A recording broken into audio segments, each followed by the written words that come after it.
好，我们这集要来聊聊同性恋。默默，我问你啊，就是这世界上为什么会有同性恋啊？有些人会说，哦，同性恋他可能是投错胎了，就可能他原本是男生或女生，他本来女生好了，结果进到男生的躯壳里。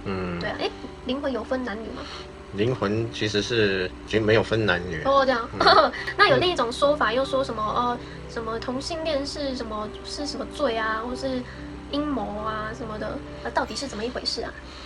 这个事情是这样啊，就是灵魂它原本就没有男女的属性嘛。那今天那个灵魂它进到男生的躯体，它就变男生；进到一个女生躯体就变女生；进到一条鱼的躯体，有的鱼没有雄性、雌性之分，它就变不是男的也不是女的。所以身体只是一个载体嘛，就像一台车一样。你是开车的人，你的灵魂就像司机一样。至于你开的是男生属性的车还是女生属性的车，那只是车子的分别，灵魂本身并没有分别。那为什么有同性恋？每个人身体、每个人的灵魂里面都存在着两性的属性，阴阳属性同时存在在身体里面。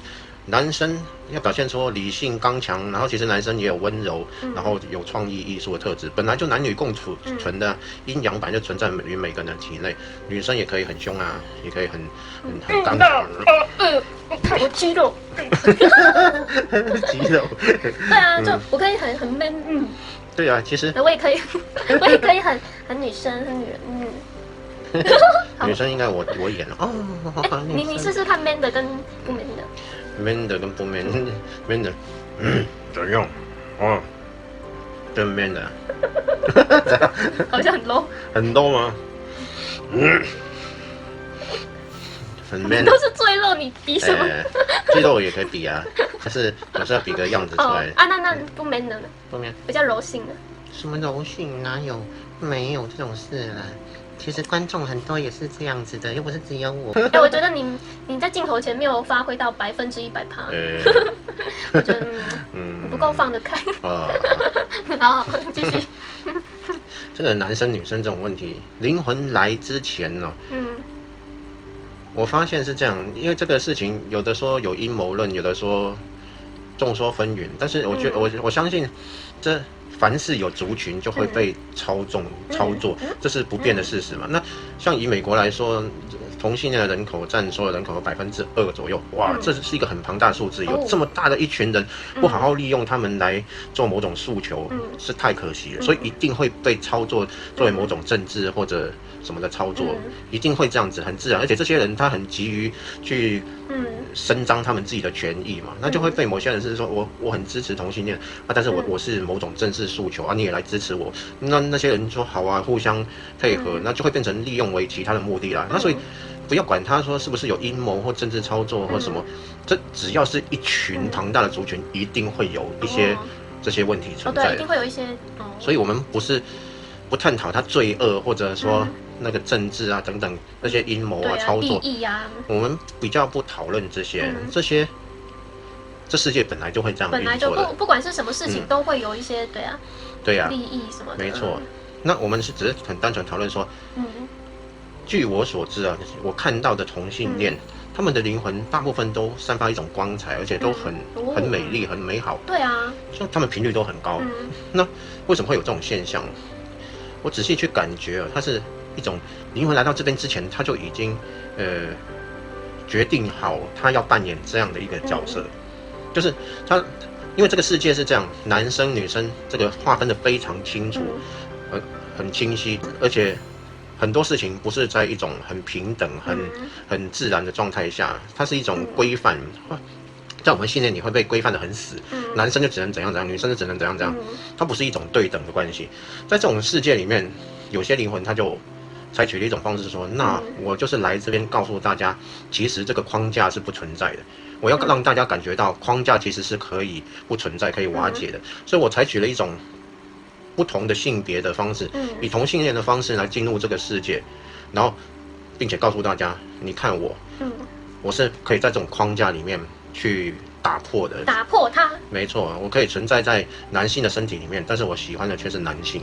那他就把这种原本是一种极度不是平衡的状态，反而去凸显了它的平衡出来。所以这种灵魂它是带有一种很多这样的灵魂是带有一种使命感的，就是他来这边是要打破某种机制，打破某种框架。这些灵魂都很美好，而且很勇敢。对啊，据我的观察是这样子。你说你刚刚有说到每个灵魂都有阴阳的两种特性，本来就都存在的。只是哪边多哪边少是吗？对呀，没有错。那个阴阳是灵魂，每个灵魂都有阴阳，还是说肉身啊？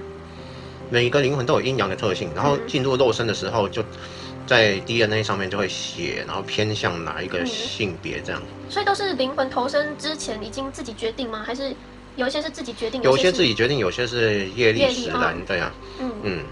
所以其实，在灵魂进入肉体之前，它都并不是那么固定是什么性别的。但是有关同性恋啊，有一些宗教会说同性恋是罪。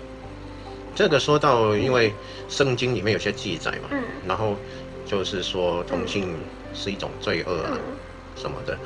但是因为圣经其实是这样，因为其实其他经典对同性恋并没有很明显的规范，反而是圣经对同性恋比较会有一些规范。为什么呢？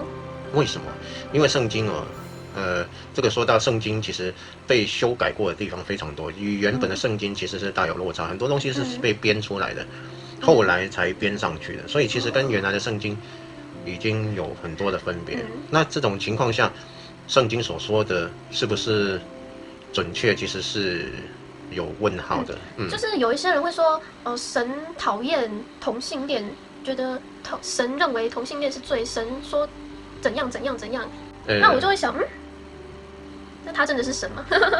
对啊，应该这么说啦。如果是某一个世界的领袖，他可以主张说是他想要什么样的世界，那是都没问题的。那以后有投身到他的世界的人，要遵守他的规范，那也是可以的。那如果这样说的话，那所谓的上帝就变成只是某一个世界的主宰，这样他就不是整个宇宙的中心的，就不是这样。因为整个宇宙其实它是中性的，它并没有任何的分别。所有的分别，每个世界都不同啊。有的世界它主张这样，有的世界主张那样，每个世界的系统根本就不一样嘛。那你如果所谓的宇宙的中心、宇宙最大的主宰，它是有某种信念架构，那只是变成说偏向某个世界而已啊。它怎么会是宇宙的最终的主宰呢？所以这是有疑问的。就是它只是某一种信念架构下的主宰。每个世界都有每个世界不同的架构啊，那为什么它这样的系统却是世界的主宰？所以这是不通的。就是世界的中心，它就是有点像钟摆中间的那个轴心一样，它本身是中立的，而没有任何的批判，没有任何的偏向，它只是纯粹的帮助大家显化大家内心所要显化的，它就是一种无穷的能量。无穷的给予，无论你是什么，它都包容你，都给予你能量。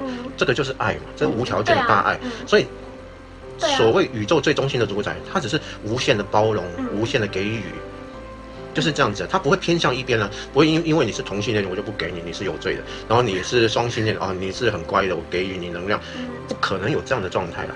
是人可以这样子想，但是真正的宇宙的主宰不会这样想。宇宙最大的主宰，他其实并不会有任何的想法去干涉人类体验世界。就是每个人他是自由的，他用自己的信念去体会他的世界。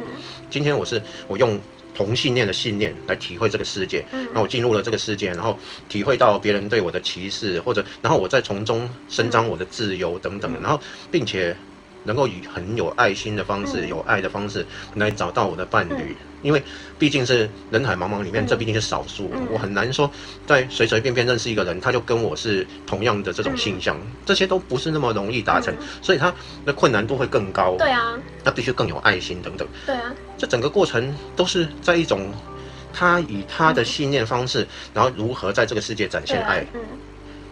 那现在宇宙的这个中心的主宰，他一定是乐观其成，一定是给予你帮助，给予你爱，怎么可能会认为你有罪，然后去封杀你？地球大家都认为地球已经够困难了，何况是那么勇敢的同性恋呢？没错啊，那困难度更高啊。对啊，就一生下来就要被大家受舆论攻击。那这有一个说法是说，有些同性恋是被后天培养的，不是先天的。当然，任何系统的操作都是有可能的，就是神棍也有人相信啊，所以什么事情都可能会被洗脑，这是有可能的。就是原本一个双性恋的人，也可能被洗脑成你其实是同性恋，这也是有可能的，不是没有可能。任何事情都有操作的可能。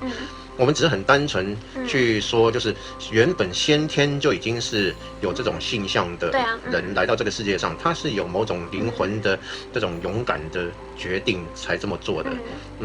这是一种，我是觉得我们对于同性恋要有更多的包容吧，因为他们已经是很勇敢的灵魂，来到这个世界上。当然这里面比如说在我们看到一些案例，在外国啊，有那些什么同性恋神父啊、性侵儿童啊，什么这些案例。当然这些不只是这些嘛，同性恋只是一个名目。性侵这件事本身就是一种问题啊，不是性侵儿童就有问题，然后性侵大人就没有问题，或者性侵同性有问题，性侵异性就没有问题，不是这种问题啊！你性侵谁都是一个罪，都是问题，就是会有恶业的那种。没错啊，所以。会有人把这个又归咎于是一个同性恋的阴谋啊什么，然后一些什么会去性侵儿童，然后性侵儿童的比例里面有多少是因为都是同性恋这样。我觉得这种东西当然是可以被塑造，然后被抹黑啊，也可能是，就算它真的发生了，它可能是一种，也是可能有一些操作，就看你在哪个平行宇宙。没错啊，但是对于先天来这边就有这样取向的灵魂来说，通常都是非常勇敢和美好的。对啊，